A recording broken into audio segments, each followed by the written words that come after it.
obviously are the concrete guys, right? So all I'm going to do is just in brief, in 15 minutes, show you the stuff that we've got, tell you how it works, and all that jazz. So I'm going to go over it. I've treated. I figured this is the best thing because we can put some stain in here. This thing's getting cut out, and it's a nice palette for us just to work with it. It's just standard concrete, nothing special. Also, we have I've got some replay done up on the asphalt up there too. The asphalt's there as well. Just to give you guys a snippet of information. Concrete really only has one issue, and the issue is pretty simple. When it gets wet, it absorbs water, right? It's a sponge. Everybody thinks concrete's hard and all this stuff, but the main flaw in it is that it absorbs water, and then freezing, thawing, molecules, staining, things get into it. It's a rough surface. That's why it's hard for you to clean it, and that's why it gets spalled. That's why all these things happen to it. And so ideally what we're presenting here is the products that we have coming out of Texas that have been around for 30 years that don't let anything into the concrete. Okay, we've got lots of different levels of concrete protection, but the biggest thing and the most important thing about all this stuff is that it is bio-green. It's made from natural products. Okay, aquatic life lives in it. It's not toxic to you. It's not toxic to me. We can apply these products without respirators because it has 0 VOC. And the other thing is, in 20 minutes, it's dry. You can walk on it, drive on it, do whatever you want to do to it. Okay? So I'll show you some of the main 3 that we've got. I'll show you just a quick application, how simple it is, and I'll show you the stuff that I've applied. And then after we do that, you'll be able to see it work, how it works. We'll clean this up, and then we'll run through just all that sort of thing. The one thing that is most important though before we start is these are permanent products. Okay, when we seal this concrete, whether we seal it with a U-fix, which is our U-fix is the most versatile of the products because it gives you an instant result.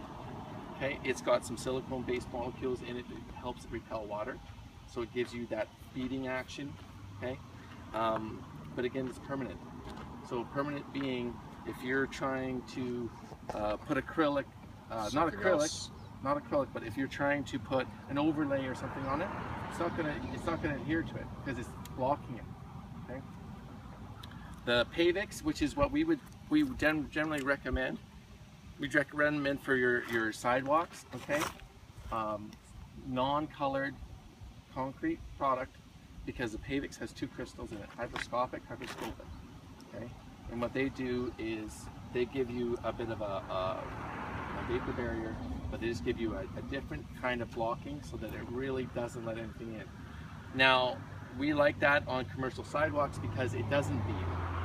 It just gets that little bit of water in to activate all the crystals so that we don't get in wintertime when we get melts. If you've got uneven concrete, with the U-fix, what we're finding happens is it beads so good that you get an oscillation because the water doesn't go anywhere.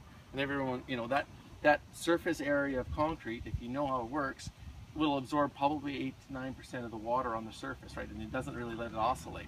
Well, the U-fix is like, if you've got a nice grade, all the water goes off of it and there's not an issue. If you've got something that's uneven, we're finding, as much as it's great because we protect the concrete, but that little puddle just sits there and it freezes.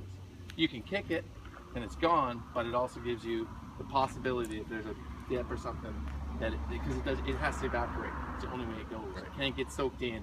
And so everyone's like, what have you done to the concrete? I said, it's not going into the concrete. That's the problem. Your concrete's uneven and it's just sitting there. Just puddling on top. Yeah. Whereas with the Pavix, it's just having that little bit, it doesn't let it oscillate and it helps it kind of evaporate just a little bit. But for the most part, like for snow removal, I mean, all these testings for these products were done in Edmonton. Okay, we picked one of the harshest environments that we could throw at because of the salt and all these things. And for snow removal, it's great because the ice doesn't stick to it as bad, right? Because what it's doing is, and how it works is the crystals, when it's dry like this, dry up. They're made from grape husks and they just sit there. So the first thing that we're doing when we're treating these concretes is we're strengthening the concrete because we're filling the voids up with little crystals. So your normal 20, 25 MPa concrete might be 30 MPa because we basically took the air bubbles out of it, right? That's just the density thing. So we densify that surface. Then what happens is when anything liquid hits that surface, these crystals just pop up. So they pop up and that's it. And nothing can get in, right? Concrete's just rough. It's like a You know what I mean? And all those little spots are blocked. It doesn't get in, the water sheets off.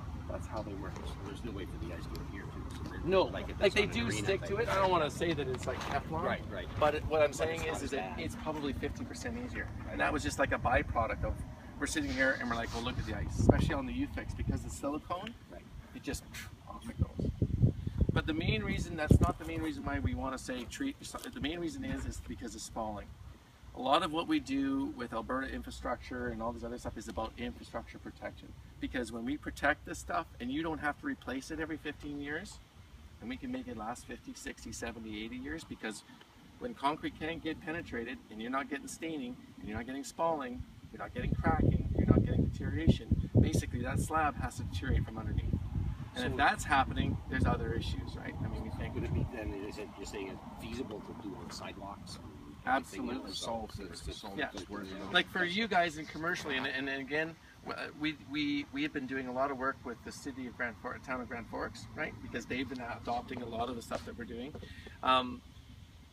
We're finding that the Pavix is better, and the Pavix costs a little bit more, okay? Because you got two, but it goes like the square footage. It does like one pail will do like 1,500 square feet, where a U-Fix will be 1,000. So that part kind of works out. The danger with the Pavix is if you've got any kind of colored areas for towns and stuff, you like to keep things simple. If they go and put Pavix on colored concrete or something like that, the crystals are great, they'll work. But once you get crystals in there, it might make the concrete go white because it sees the crystals behind the color. And then they're like, well, how do we fix that? You don't. So what we always say for colored or for vertical, like say you have a bad wall that gets graffiti all the time, or effervescence is coming through it. It's just one of those things that keep appearing. Clean it off, and then on a vertical application, you want to put U-Fix. And then what that does is the kids go and tag it, you'll be able to pressure wash it off. Because the paint doesn't get in the cracks, right? You can get the first little bit off, but it's that last little bit that's a pain in the butt. So would you do one coat or two coats or something like that? Just one coat. And that's it, right? For U-Fix, what they say is the silicone can break down over 5, 6, 7 years, okay? So you might come back if you really want that beading action, or say if you have an area that really gets a lot of tagging and you're pressure washing, the way you gotta look at it is those crystals still can get pushed out and wash out on that surface, right? But this stuff will soak in, depending on the porosity of the concrete, up to 3/4 of an inch. So you're still getting a whole bunch of protection. It's just that very little bit on the surface that might need, and so a re-application on something like that is basically a quarter application, because it'll repel itself, right? Like how much can you put back on? You'll spray it and it'll start beading, and like, oh, that's it. So if you have a sidewalk, say that's been there 5 years, there's no color on it, there's no, and it's still in decent, you know, you can put this stuff on the here. Pavix, as long as it hasn't been, as long as it hasn't been sealed, like. Okay. If you've had acrylic seal or something on it, we got to make sure that it's all gone, because we can't penetrate through it. Exactly. But 4,000 psi pressure washer will take any acrylic off, right? And we always say, pressure wash and clean it. Right. You're gonna. Yeah. The benefit, what we're doing is we're not doing a film, so we can penetrate through dust and dirt and particles. We don't really worry too much about it, but we want the surface clean. So does it need to be absolutely spotless? Not really, but cleaner's always better, right? So they say give it a pressure wash, you know. What we're finding on the colored stuff is because this is a penetrating concrete, it doesn't protect the color, so it's not UV protected. I know the guys, especially Mike Collins from Vertical Creation, was having big problems with the saltwater pools, because he has to put acrylic on, because he has to protect the color, right? You pay all this money, and then what's happening is, and if you know acrylic, you're putting it on the surface, that concrete's rough like my fingers, and it soaks in, right? And they say, well, that's the soak in. It doesn't actually soak into the concrete. It soaks into the crevices. That's all it's doing. You stuff it, you break that little bit on the surface, the spot water comes in, and now they're just popping, right? Because over that first winter, the moisture now gets underneath the acrylic. It's got nowhere to go. It's like the popping when it's popping. Yeah. So we did a test last year with Mike. He says, I said, Mike, I've been telling him for 5 years. I said, we can solve your issue. I said, if you'd use the U-Fix as a curing seal instead of a curing seal, because the U-Fix will, when you spray it on a 3 or 4 day old concrete, will dry slowly. It'll hold the moisture in when you initially put it in, and as it dries, it'll slowly let the evaporation out so it cures properly. So we said, let's do a test. We put Pavix, U-Fix, and nothing, and then we put acrylic on top of it. And the reason why we did that is down at City Center, we put hydropress slabs for Doug Kenyon. He wanted to change all of downtown, and he's like, I got this great idea at City Center, let's put all these slabs in. And so we did that. And then he's like, okay, so we got to protect this slabs. I says, yeah, this is the stuff, because we don't want to put acrylic or anything down. It's the city sidewalk, or you'd be crazy. So we went in and we sprayed it with Pavix. I sprayed a colored concrete with Pavix just because I'm experienced enough to know when to stop. Right? Like, you can do it as long as you're careful, because Pavix really is the best product because you get both the crystals. And it just means you've got that one extra step, and they don't get the sheeting, because hydropress slabs are pretty level, but you have the little cracks and stuff, so you want that little bit of water to go through. The day before the presentation, on the Sunday, he went down and looked at it, and when we put that paving, we spray it, it darkens everything a little bit, but it doesn't make it shiny. It's not to show it off, it's to protect it. He didn't like that, and he went and put acrylic on top of it. And so then we were like, but anyways, this was 4 years ago. So when I talked to Mike last year, I said, let's go look. The acrylic was still there on a city sidewalk, and we couldn't figure it out. I called Texas, I said, on a city sidewalk, if somebody were to put acrylic down, it should be gone in a year of all the traffic and the scuffing. And they couldn't give me the answer for what happened. So then we tested it. And when we put the acrylic, and it can't be water-based, right? Because water-based will repel. So when we put the acrylic on top of this, he took his pressure washer to it. He'd flake it off of the 4,000 psi on the concrete, but he couldn't get it off of the Pavix or the Ufix. So what we think is happening, if you have an area that you need that protection on, you can still treat it. You can put the acrylic on top of it, but what it's doing is it's pushing that acrylic to the surface. And it's bonding it. Well, no, I honestly, no one really knows, but I think what it's doing is pushes the acrylic to the surface. So then your acrylic now, instead of being this thick, is this thick, because it actually sits there like a perfect coat. So it's not thin anymore. It doesn't have any weak points. So that's the only thing we can think of. So then now, instead of trying to flake off this really tiny layer, it's this thick, and it just can't get it off. So it's expanded then? Not expanded, but no, remember what we said before, it would soak in. Yeah. So we filled all these voids up. So now it can't soak in, it just sits there. That's the only thing we can think of. And Texas is the same thing. That's the only thing we can think of. But we know we can do both now.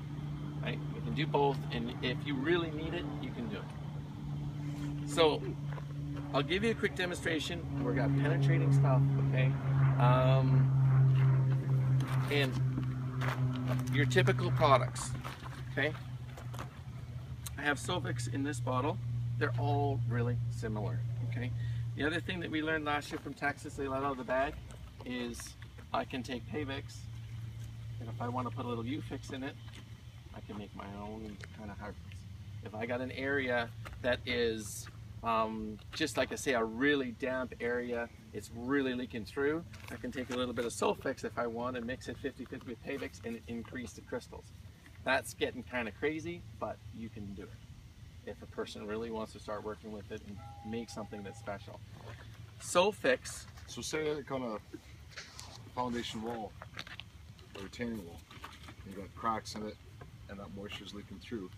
So you could do that, and it would seal. It would stop it from coming through. Then what it would do is depending on the size of the crack. Like when you look at a concrete crack and you look and go, that's a big crack, then that's a big crack, right? I mean, you're not going to jam. I mean, we're putting stuff in that you can't see, but if you've got water coming through, say like on a foundation or something, you can spray it with Sofix and give it such a heavy patch of. And what the Sofix does, which is different from the rest of them, is it's a vapor blocker too.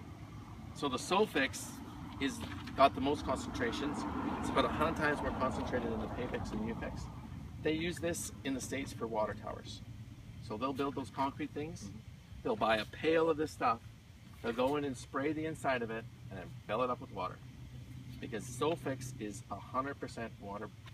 Like, you can put this on dams, okay? That's what it was generated for.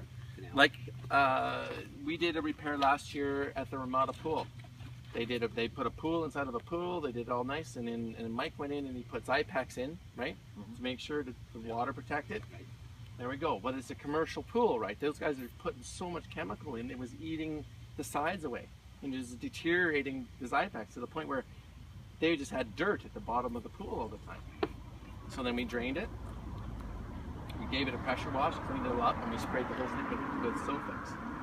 And then when we did that, we've added the